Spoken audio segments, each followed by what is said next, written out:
ఇక వివరాలు చూసినట్లయితే అభయహస్తం పేరుతో కాంగ్రెస్ ప్రభుత్వం నాటకాలు ఆడుతుందని కేంద్ర మంత్రి కిషన్ రెడ్డి విమర్శించారు. అప్లికేషన్ల పేరుతో కాలయాపన చేస్తున్నారని మండిపడ్డారు. దరఖాస్తులతో ప్రజలను అయోమయానికి గురిచేస్తున్నారని ధ్వజమెత్తారు. గత ప్రభుత్వం రేషన్ కార్డులే ఇవ్వలేదనే విషయం తెలుసు. అయినా పథకాలకు రేషన్ కార్డును తప్పనిసరి చేయడంలో మతలబ్ ఏమిటని ఆయన ప్రశ్నించారు. కాంగ్రెస్ ప్రభుత్వానికి చిత్తశుద్ధి ఉంటే దరఖాస్తులు లేకుండానే హామీలు అమలు చేయాలని డిమాండ్ చేశారు కిషన్ రెడ్డి. ఇది పూర్తిగా రాజకీయ దృక్పథంతో నింపుతున్నటువంటి పథకమే తప్ప ప్రజలకు లబ్ధి చేకూరచడానికి చిత్తశుద్ధి ఉన్నట్టుగా మాకెవరికి కనిపించడం లేదు. వీరిచ్చేటువంటి 6 గ్యారంటీల విషయంలో ఈ యొక్క దరఖాస్తు ఫారము పెద్ద ఎత్తున ప్రజలను అయోమయానికి గురి చేసేటువంటి కార్యక్రమం. ఈ దరఖాస్తు ఫారంలు బ్లాకులు అమ్ముతున్నటువంటి పరిస్థితి, అందుబాటులో లేనటువంటి పరిస్థితి, ఈ దరఖాస్తు చేయకపోతే మీకు ఏ రకమైనటువంటి సహాయం అందదని చెప్తున్నటువంటి పరిస్థితి.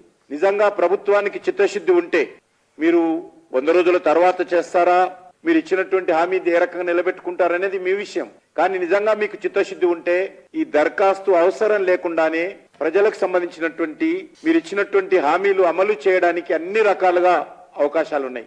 మరి ఆ రకంగా ఉన్నప్పుడు ఈరోజు ప్రజలను అయోమయానికి గురి చేసి ఈ యొక్క పథకాల అమలుకు, గ్యారంటీల అమలుకు కాలయాపన చేసేటువంటి ప్రక్రియ తప్ప ఇది మరొకటి లేదు. మీరు రేషన్ కార్డులే ఇవ్వలేదు, రేషన్ కార్డులు జత చేయమంటారు. చాలా మందికి గత 10 సంవత్సరాలుగా బీఆర్ఎస్ పార్టీ దుర్మార్గంగా రేషన్ కార్డులు ఇవ్వలేదనే విషయం అందరికీ తెలుసు. తెలిసిన తర్వాత